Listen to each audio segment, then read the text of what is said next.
গোপীনাথের মন্দিরে গিয়ে চরণে আছাড় খেয়ে পড়েছি। গোপীনাথ, একই করলে তুমি গোপীনাথ? প্রথমে আমার স্ত্রীকে কেড়ে নিলে, আজ আমার পুত্রকেও তুমি কেড়ে নিলে গোপীনাথ। এত ক্ষুধা তোমার, এত ক্ষুধা, তুমি যখন আমার সব কিছু কেড়ে নিলে, আমি কথা দিলাম গোপীনাথ আর কখনো কোনোদিন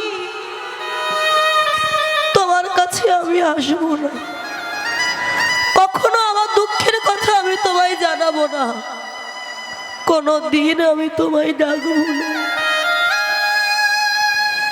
ভগবান মনে মনে বললেন, গোবিন্দ, তুই না ডাকলে